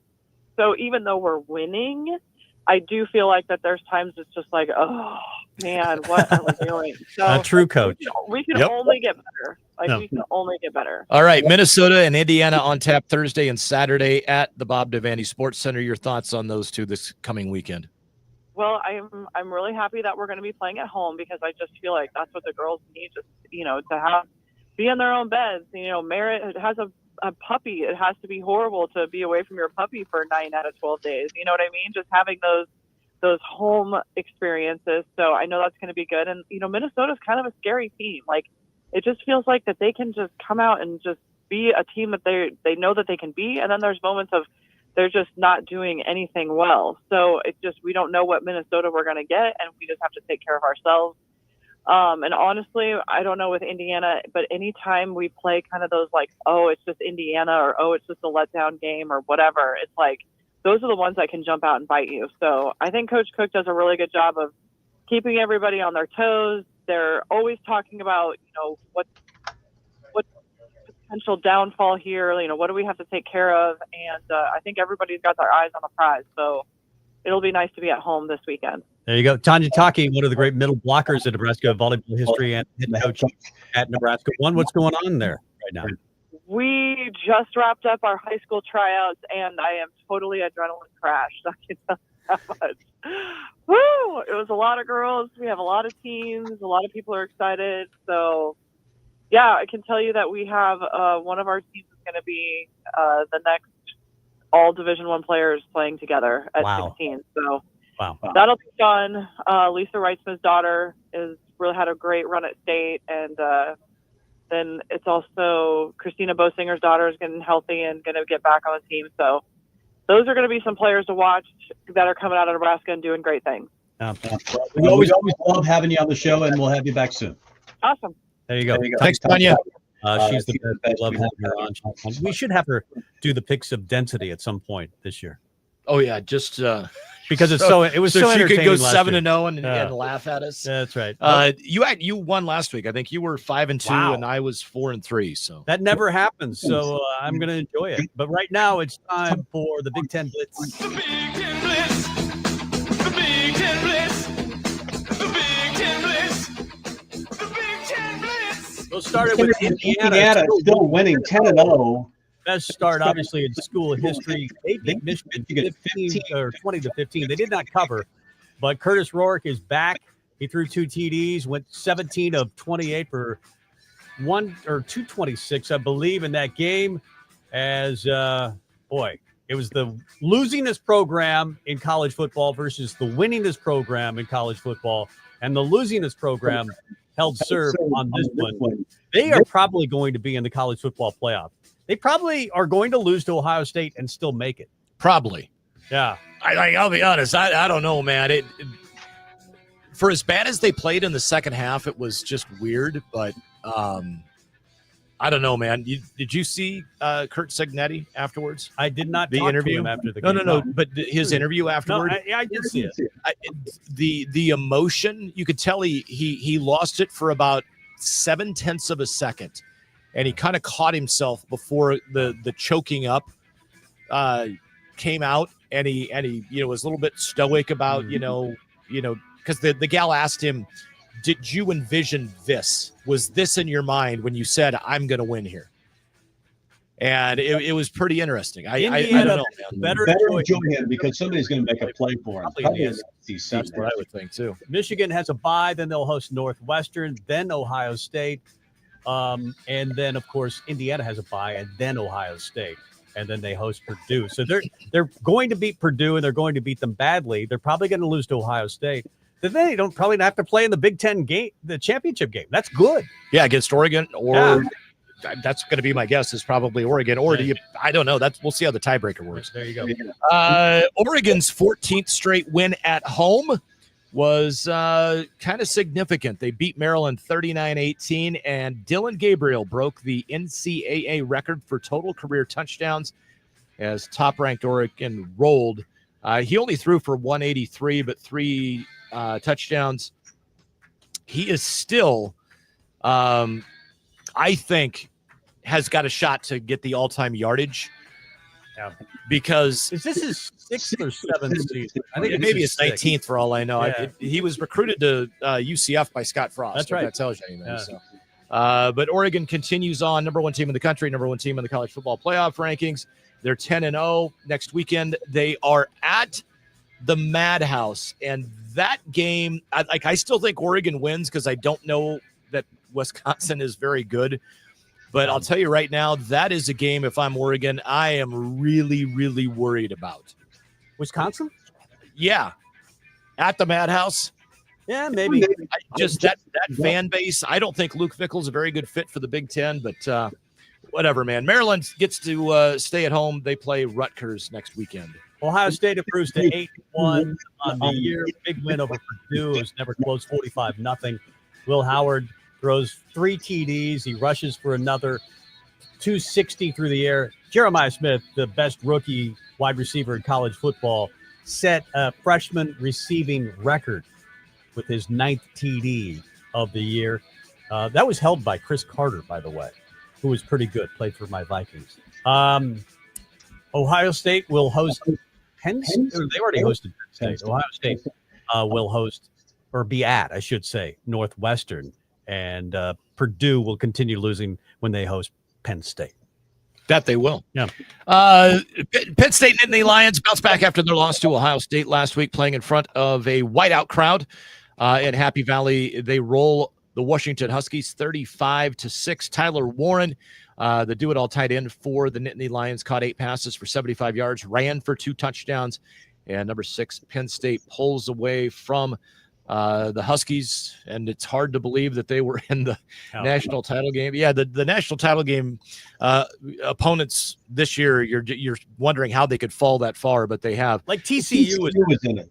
Yeah, it doesn't surprise you that much. Michigan really surprised me how far they fell, other than the fact with the head coaching decision that they made to hire. But I don't want to bag on them too much. Penn State is at Purdue next weekend, and hang on, the Washington Huskies. They have UCLA, and it's a Friday night game at home. Yep. Speaking of UCLA, Friday night, they get the win over Iowa. I texted you about this. They were down 10-0, but they win it 20-17. Ethan Garber is a pretty good quarterback. 21 of 34, 203. He did throw 2 interceptions, but also 2 TDs, and they got 2 picks from their secondary in that win. UCLA has now won 3 in a row and 2 games away from being bowl eligible. They've got Washington They're at Washington this week. I know Washington's favored, but I wouldn't be surprised if UCLA wins 4 in a row. They found something. Iowa has a bye, and then they are at Maryland. In the Ethan Kaliak Manus Bowl, the Rutgers Scarlet Knights come up with a win over the Fighting PJ Flex of Minnesota, 26-19. Rutgers linebacker Tyrone Powell, textbook tackle, causes a game-changing fumble late in the game, and Rutgers with the big surprise win. This one, I didn't think Rutgers was going to track him in for the season, but just the way that the Gophers have been playing here recently, got on a roll. They won 4 or 5 in a row, and they'd won 4 in a row. And then they fall. They were in Piscataway. That's kind of a big thing. That home crowd does play into it. Next week, the Gold Gophers will host number 6 Penn State, and the Rutgers Scarlet Knights next Saturday are at Maryland. Yeah, Kaliak Manus had to feel good, beat his whole team through 3 TDs. He did throw a pick, but Rutgers now 1 game away, like Nebraska. They're 5-4, 1 game away, and they should beat Maryland, right, to get bowl eligible? I would think the Rutgers should. And there you go. That's the Big Ten Blitz with Mike Melby and Tom Stevens. We're going to do our picks of density. I can't find the music. I'm so bummed about it, Mike. I can't find the music for picks of density, which is the best thing about picks of density. It is pretty good. How did I do last week? I finally did. Yeah, you were 5-2. I was 4-3. More picks on the way next. Toughness, strength, passion, results. When your team takes the field, this is what you expect. And if you've been injured, this is what you get when you work with Friedman. Battle it out in the room. Same toughness, strength, and passion for injury reports. Call Steve Hardesty. I called him, and then fights hard for the compensation you deserve. Friedman Law, since 1962, helping injured people. It's what we do. It's all we do. Segue. Here's another broadcast house station you may like. B107.3. Your playlist for the workday or the weekend. We're Hey, interchangeable Steve. like Hey, I'm looking for. Tell you guys how much I enjoy somehow dumped the picks of density by accident, and took it out of the window. How do I get it back? Is it in Segway? B107.3. Prescriptions require an online consultation with a healthcare provider who will determine if appropriate restrictions apply. See website for details, safety information, subscription And required I price. type it under the KLIN Hi, I'm Dr. PC1 or the Paul, next gen. board certified urologist and senior vice president of men's sexual health at HIMSS. I've helped many guys with ED in my 12 years of practice. But now you can get world-class care for ED 100% online by going to HIMSS.com. So what are you waiting for? To start your free online visit and find ED treatment at up to 95% off brand name prices, go to hims.com/joy. Okay, new numbers. I have some tips for you on how to quit smoking like I did. First, I did some reading about it. I found a lot of great advice on how to quit smoking and picked out the ways I thought would work best for me. I started by setting a quit date. Then I threw out my ashtrays, lighters, and matches. I did other things too, like exercising more, and it worked. But I'd still get cravings, especially on long car rides. To help me with that, I put a picture of my mother in my car. So click on title. She died of lung cancer from smoking cigarettes when I was only 16. Thank you. Now Appreciate I it. have a 16-year-old daughter. You're the That best. All picture right. of my mother reminds me that I don't want to miss all the things my daughter is going to do in her life, including turning 17. Who do we got up now? You can quit. For free help, call 1-800-QUIT-NOW. A message from the U.S. Department of Health and Human Services and CDC. I'm Naheem Hines, proud supporter of the Muscular Dystrophy Association. My mom has muscular dystrophy, and the MDA helps her and kids like my buddy Ethan. My name is Ethan, and I'm 12 years old. Thanks to the Muscular Dystrophy Association and people like you, I have more hope than ever before. And MDA funds over 150 care centers for kids like me. For over 70 years, MDA has been transforming the lives of people living with muscular dystrophy, ALS, and related neuromuscular diseases. Learn more at mda.org today. 6342. God damn Back it. to Husker Rewind with Mike Melby and Tom Stevens. old enough to remember Nebraska's national titles. Oh, they don't have him yet. Look at Tommy Frazier. How many tackles can one man break? Touchdown. Yet young enough to remember what they had for lunch. How about a nice, greasy pork sandwich served in a dirty ashtray? On 1499.3 KLIN. Welcome back to Husker Rewind. I'm Mike Melby, Tom Stevens, efforting, as we like to say, in the business. Hey, good. Mr. Jim Rose. Hang on. And we will talk a little bit of bye-week Husker football. We may touch on a little bit of basketball. We may touch on a little bit of, I don't know. Jim Rose is a unbelievably intelligent and talented man with fantastic opinions, and we're going to ask him about several of those opinions. Hi, Jim. Yeah, it's always good to be known as a man with fantastic opinions. Well, it's helpful for radio. It is helpful. Rose's gravesite is going to say, "Here lies the man who had fantastic opinions." Yeah. Well, I think our opinion at the start of the year was Nebraska would win 10 games. I had that opinion. I think you might have as well. We're both going to be wrong. I looked at the math and tried to go several different ways on it, and we're not going to get to 10. Will Nebraska get to 6, in your opinion? Trying to get to 6. Yeah, 10 I thought it was going to happen, especially after that first game against UTEP. And granted, it was UTEP, but I was sure that, these guys were in great shape based on their defense. And I was wrong. So we start over. Yeah. Well, what about starting over with new coaches? I don't think I've ever seen this in the middle of a college football season where you call up a Dana Holgerson or a Phil Snow and say, come on down. We'd like you to do some coaching. You don't see that a lot in college football.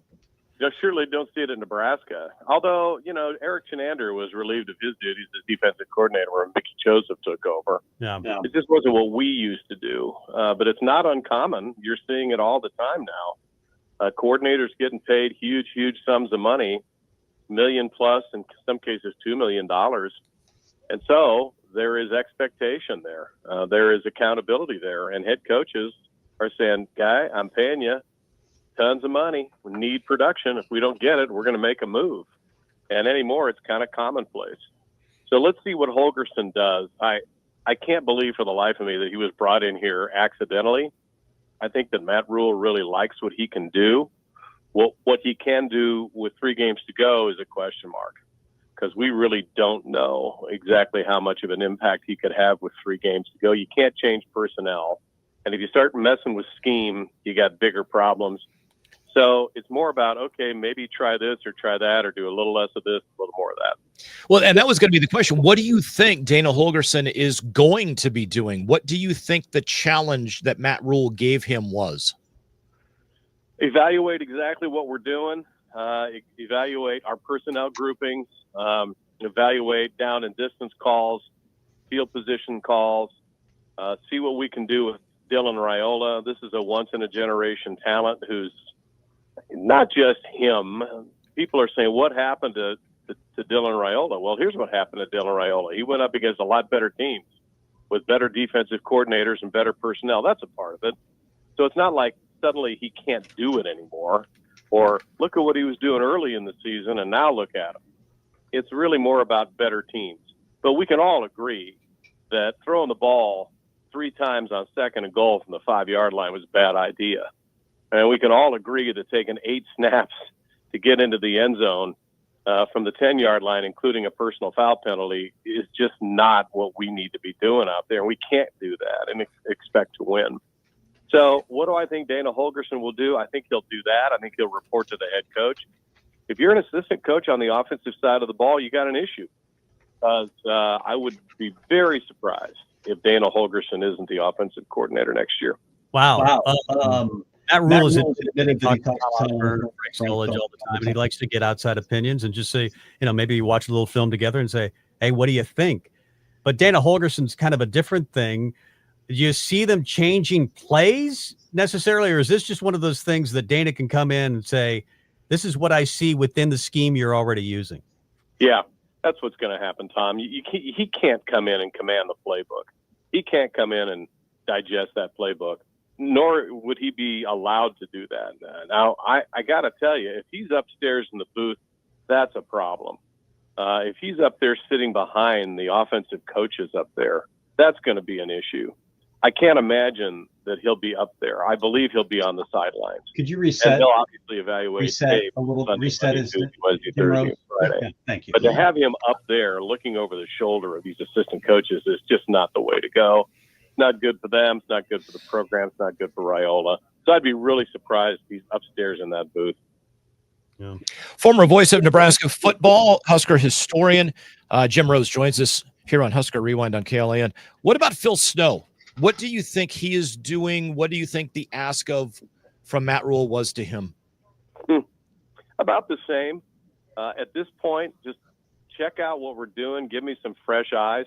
I actually applaud Matt Rule for this. This demonstrates to me he's not stubborn. This demonstrates to me that he's introspective, that he doesn't think this is okay, what's happening. And he's making some very bold management moves. This is what a head coach in the year 2024 does. He does not get into the nuts and bolts of coaching and development. He's the CEO. He sits at the end of the table and asks his staff, what are we doing? Why are we doing it? And if it's not successful, we need to change. So I suspect it'll be the same thing. I mean, guys, we only have 3 games to go. If this were the start of the off season, January 1st, then you can engage these guys in a more powerful way. But with 3 games to go and essentially 4 weeks of practice to go, what are they going to do? I mean, as a matter of practicality, what can they do in 3 weeks? Jim Rose, former voice of Husker football, Husker historian, as we mentioned. Changes are coming, though, right? Unless they win 3 in a row, or maybe changes are still coming. Regardless, it feels like changes are coming. Well, you would think, but I got to tell you, Tom, everybody talks about, why don't we do something differently? Well, I firmly believe that Matt Rule, and I don't think there's any question about it when you look at the personnel, he wants to throw the ball. He believes that this should be a pass-first offense. And a lot of Nebraska fans and a lot of Huskers, probably Tom and Frank, are saying, if it were me, we'd be running the ball. Okay, but they didn't bring Dylan Raiola in to throw it 15 times a game. They brought him in to throw it 35 or 40 times a game. They didn't bring in Ja'Cory Barney and these other great receivers to block. We've seen some of them are pretty good at it. So this is a team that wants to throw the ball. This is an NFL spread, NFL West Coast style. And I don't believe you can be both in college football. I think kids need to know what they are. They need to know what their identity is. They need to come to practice on Monday morning knowing this is what we are. This is what we do. And if the idea is we're going to throw the ball for a living, then do it. I personally would like to see this team run the ball more. But, I didn't recruit Dylan Raiola in here, and I didn't recruit these receivers in here. So that's, to me, big. And that is, philosophically, we throw the ball. So if that's the case, then Matt Rule is saying, how do we do this better? What's our play selection? How do we get receivers open? How do we give Dylan Raiola better looks? How do we make his life easier? He's got unbelievable talent. My gosh, look at that arm. But it's an issue. And I don't think we want him running the ball much. I don't think we want him taking off down the field. But the reality is this is an offense, and I think this is a philosophy that we are going to throw the ball. We're going to be a throwing offense here. Yeah. And then the results will take care of themselves or not. Jim is talking. That rule's doing it the hard way, development and taking his time and having a freshman quarterback. But then you look around college football and you look at Kurt Cignetti, who's done it right away at Indiana, and Deion Sanders, who's done it relatively quickly through the transfer portal. And now with revenue sharing coming along with NIL, do you think Nebraska will take a second look and say, man, we don't have 5 years. We got to do it now? Question. It's a great question, Tom. I don't know. I think what you just described is hard to turn away from. And what you've just described appears to be the way to do it. But I think we need to evaluate, and I think Indiana is a much better barometer for this than Colorado, because Colorado is about Shadir Sanders and Travis Hunter and a couple other guys. But the truth of the matter is what Indiana did is, I think, how you use the transfer portal. Now, it's not easy because the transfer portal doesn't just have 60-year seniors from mid-major programs that were overlooked. So you got to be really careful. What they did was bring in 31 new guys because they lost a bunch of guys. They brought in 31 new guys, but these were 31 guys that had won at their FCS level programs. And in some cases, they came from Power 4 or Power 5 programs. But you look at the people he brought in, these guys were accomplished people. Curtis Rourke was the best quarterback in the MAC. These other dudes he brought in from James Madison had won 10, 11 ball games a year. So they knew how to win. The kids come from James Madison, knew Signetti and his staff. So he brought in guys that were from the Boondocks who wanted a shot at the big time. And that tells me that they did not come with an entitlement mentality. They were not highly recruited. Look at Max Prosmer at Minnesota. He didn't have a particularly great game against Rutgers, but he's had a really good year. Same thing. He came from New Hampshire. These guys came into a program where they said, okay, I've worked my whole career to get a chance to play in the Big Ten. Nebraska, conversely, has spent a lot of time going after guys at other Power 4, Power 5 programs that weren't playing. In some cases, weren't playing much at all. So you think, why weren't they playing? Well, we got them here. And are they delivering or are they on the milk carton? That's the question everybody wonders about. But at Indiana, the guys he brought in were strategic. Older guys, physically, mentally more mature guys. Older guys that had worked their way up through the boonies and finally had a chance, a one-year chance at the big time. And I suspect the NIL budget at Indiana for 2024 was sizably less than Nebraska's. Probably by $1. You bring up an interesting point with the players that you're bringing in. I go back to my days when I was calling hockey games here in town and knew quite a bit about what was going on behind the scenes with player movement. And the one thing that one of our more successful coaches made a comment to was alluding fans being all excited about a player that we had just traded for. And he said the thing that they don't understand is the other team wanted to get rid of him. There's a reason. And it's my job to understand why. Now, it's not like that. It's not like a trade. This is something where why is that individual looking to leave the program? To your point, is it because he's not playing? He doesn't think he got a fair shake, or is he simply overachieving where he's at to the point where he needs to test himself and become even better? How do you think Matt Rule should go about it from the transfer portal moving forward? Should he go after Power 4 guys, or should he go after proven winners? Take a Brian Buschini, for example, a guy that was, really, really good where he was and stepped up in competition and has proven his worth. Every case is, Mike, every case is individual. Every case is different. The other element that you left out in describing why a guy's in the transfer portal is maybe he's not as good as we thought he was. He was a big-time high school star, big-time 4 or 5-star guy. Didn't work out. Wasn't as good. Recruiting is an inexact science.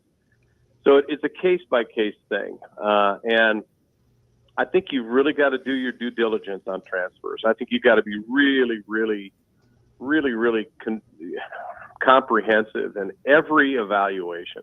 You got to say, all right, let's look at this guy. What does he look like on film? Does he go hard on every play?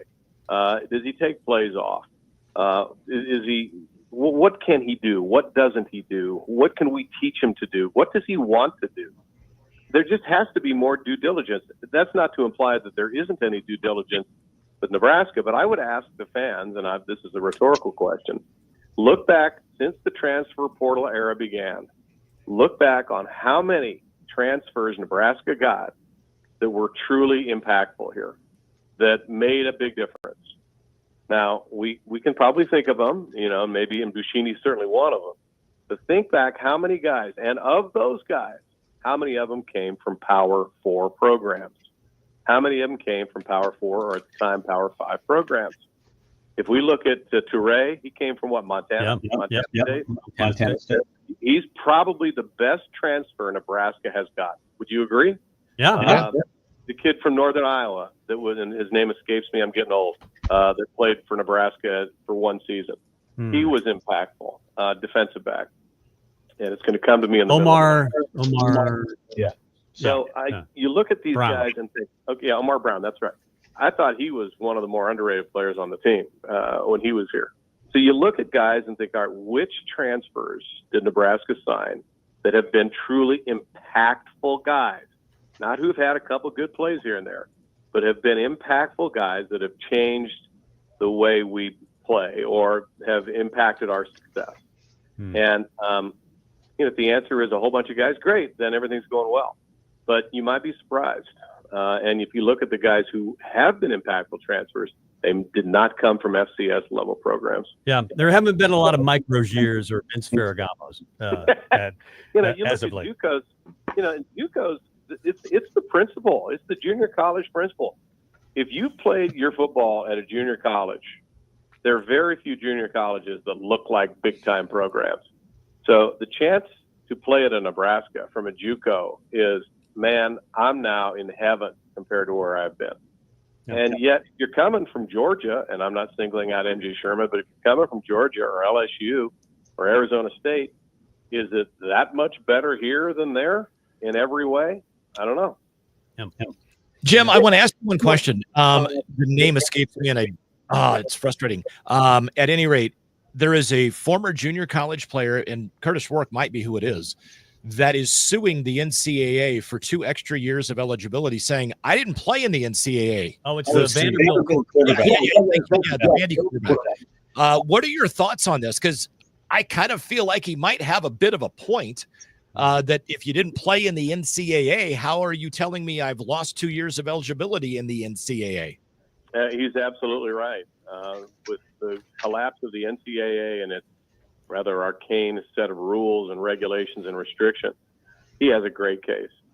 He's a free agent. They're all independent contractors. And I would absolutely love to be his attorney because I think he's going to win. And I think it's going to open the door for a bunch of other guys. It's a tremendous, tremendous evolution in our game in a very short period of time, because virtually overnight, kids went from having no power, no leverage, to all of the leverage. And John Cook said it best the other day when some of his gals talked about Proposition 434 that was on the ballot, 434, 439. He said, hey, they can do whatever they want. These are semi-professional athletes, and if they get pissed off, they just go into the transfer portal. He's 100% right. Yep. The sooner all of us accept the fact that the athletes are now in charge, the happier we'll be. Yeah, so, they definitely are. So if the Vandy quarterback is right and he wins, that means Mike Rozier has 2 more years of eligibility. There you go. There we go. All of the JUCO guys that could come back and play. I'm not sure that Michael Heisman has the wheels he once did. Ralph Farley, on the other hand, Randy Gregory. Randy Gregory. There you go. Mario Williams, have them come back. Levante, after he gets done playing for Tampa Bay, have him come back. There you go. The former boys of Nebraska football, morning show host at KFAB, Husker historian. We appreciate the time. You're the best, Jim. Thanks for being on. Fellas, anytime. Have a great night. There you go. Thanks, Jim. Jim Rose, one of my favorites, and our old boss here at KLIN. Yeah. There you go. Boy, those were the days. Yeah. It's been a couple of days. He didn't fire us. That was good. I don't think. No, I fired myself. That's right. I think so. I wound up with a Stars gig. Our picks of density are coming up next.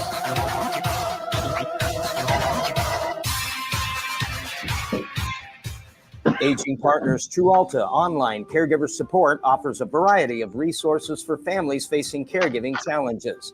Valuable skills, connections, and enhanced confidence are only a click away with True Alta online caregiver support.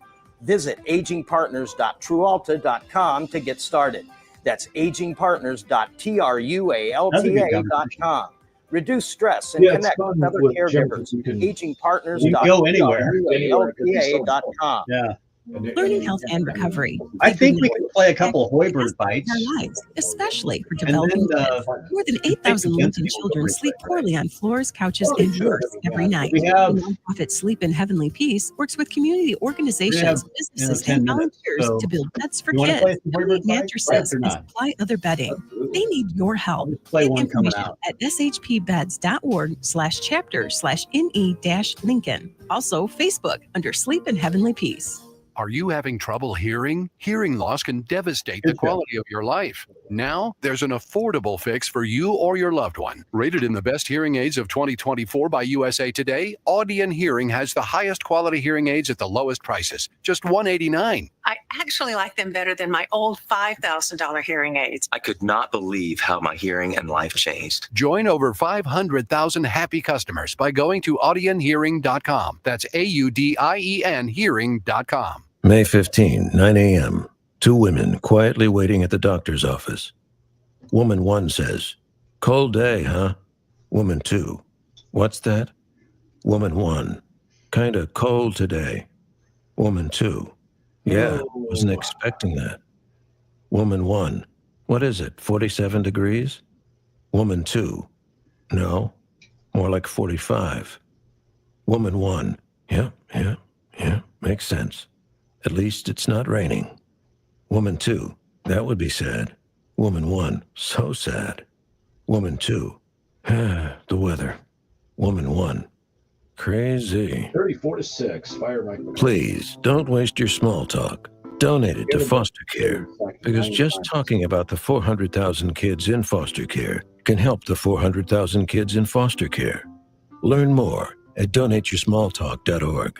Brought to you by Foster More. Driving the conversation. His choice to lie on a government Sam form, Darnold.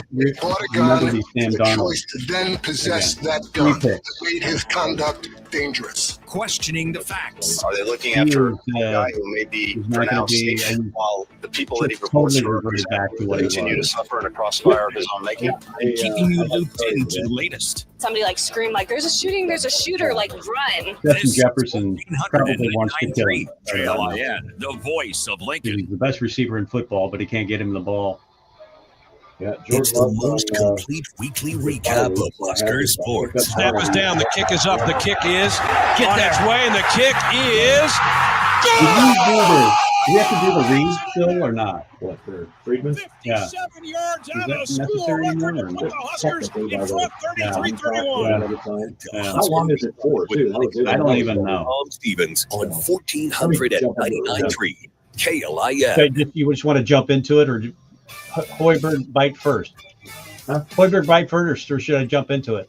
Do Hoiberg first. I think we forced 20 or 22 turnovers, 13 in the first half, and just that kept us in the game. We got to the free throw line as well, which you have to do when the ball's not going in.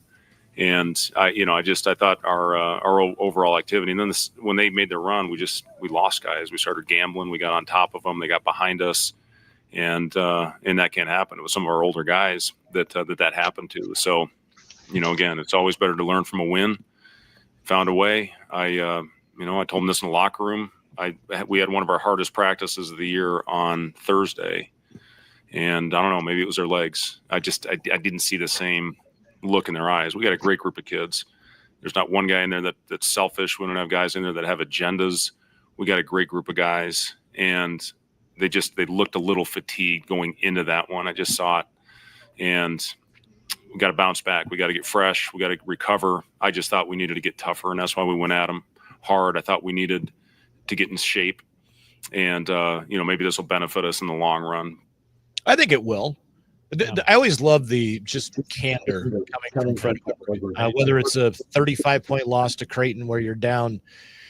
Gosh, I think you and I were sitting at Patty's Pub watching that game a couple of years back. It was 30-5 for 6 minutes or something like that. It was ugly. But he's always just so upfront and honest, and it's always appreciated. They looked off last night. They were very off. And that's 18%. Fine. Yeah, and 34%. At the end of the day, they're 2-0. Yeah, it wasn't Incarnate Word. Yeah, they're not 1-1, and we're going, are you kidding me? We lost another buy-in game. I thought that Jake made a good point. North Dakota State last year, you let them down late in the second half, and you come back and win that. It might have been the biggest win of the year. Yeah, it might have been the biggest, because if you lose that game, it really is a detriment to your resume. Oh, I think it would have been. Yeah, you can't lose those games. Yeah, you're one of the first 4 out, I think, if they lose that game. Yeah. So, hey, if you're ever seriously injured in a crash or at work, call Friedman Law at 402-476-1093. Friedman has been helping injured people for over 60 years. It's all they do, and they sponsor our injury report. And this week, basically, the injury report is simply going to be Dylan Raiola looks to be healthy to play at USC next week, and Rick Mast is out for the season for Nebraska basketball. It's going to kind of wrap up the injury report brought to you by Friedman Law. Which brings us to our picks of density. It's time now for the picks of density. Because it's a pick! A density. Wait a minute. It says density on here. I'm your density. Oh, I get it. Because your picks carry a lot of weight, right? Ah, man. That's so heavy.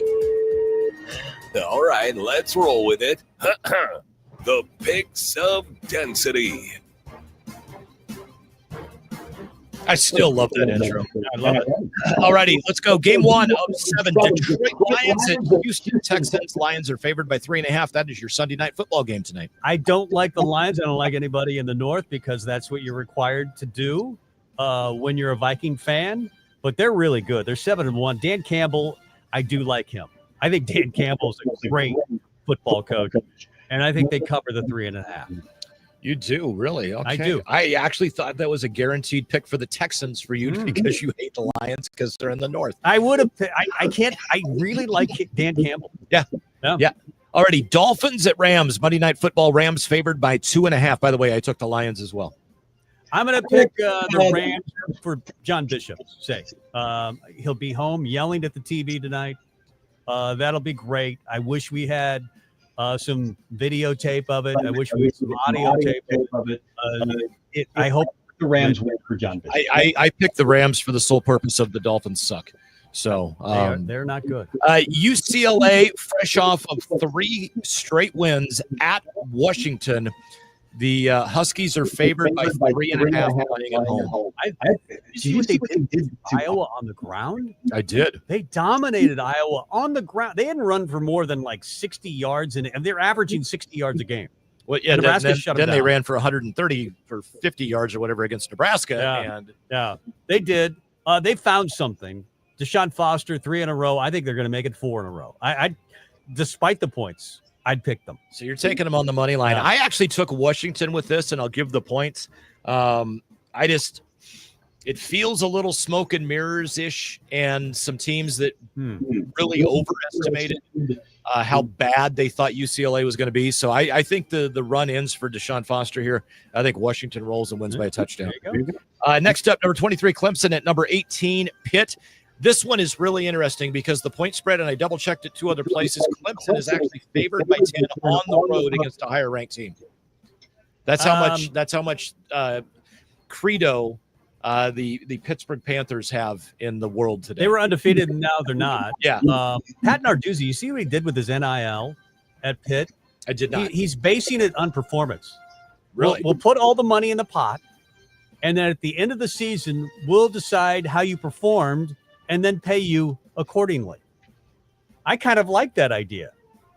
That's kind of interesting. Yeah. Performance-based NIL. What a concept. But I don't like Pitt to win this game. I like Clemson.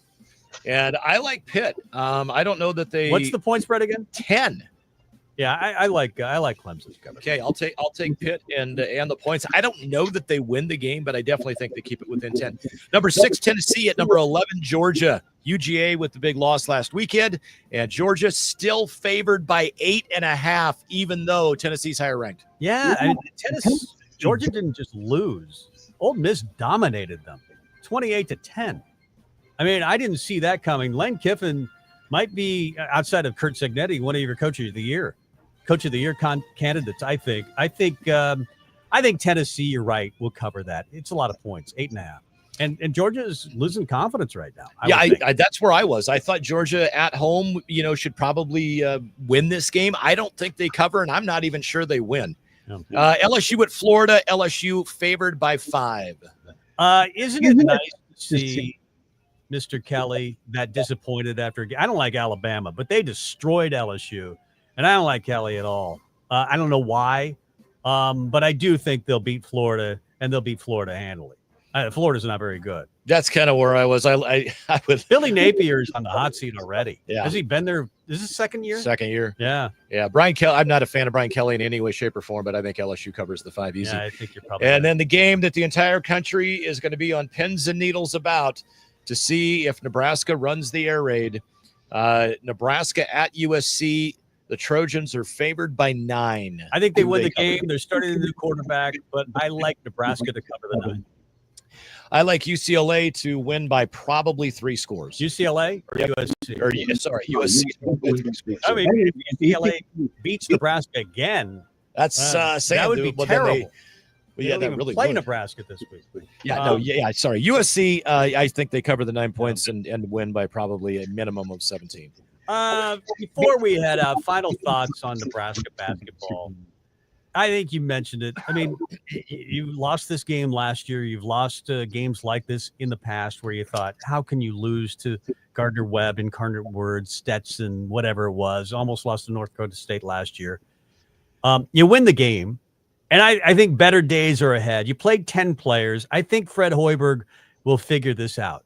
I am concerned that you don't have a replacement for Rick Mass. I think that guy, Rick Mass, is really, really good. He's still on the team, by the way. I hope he plays next year. But he's recovering from an injury.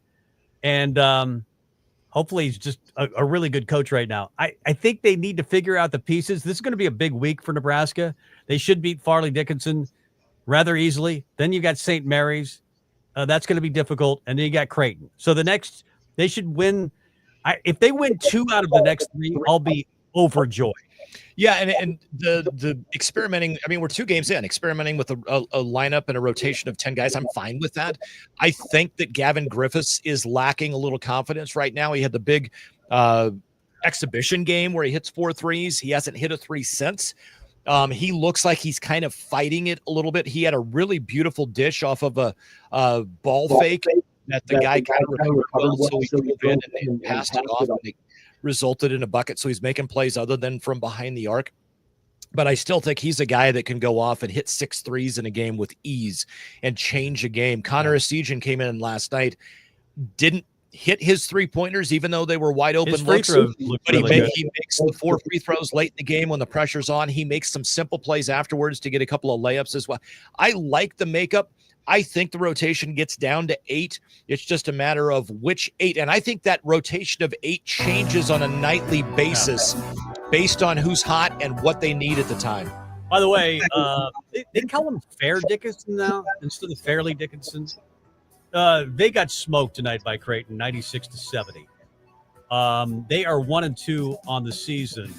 So Nebraska has that on Wednesday night before they take on St. Mary's and then Creighton. But I'd be very, very happy if Nebraska can win 2 of the next 3. And I'm not sure that that's going to happen. St. Mary's is pretty good. Yeah. I think they're chosen second in the WAC behind Gonzaga. So fun show, Mike.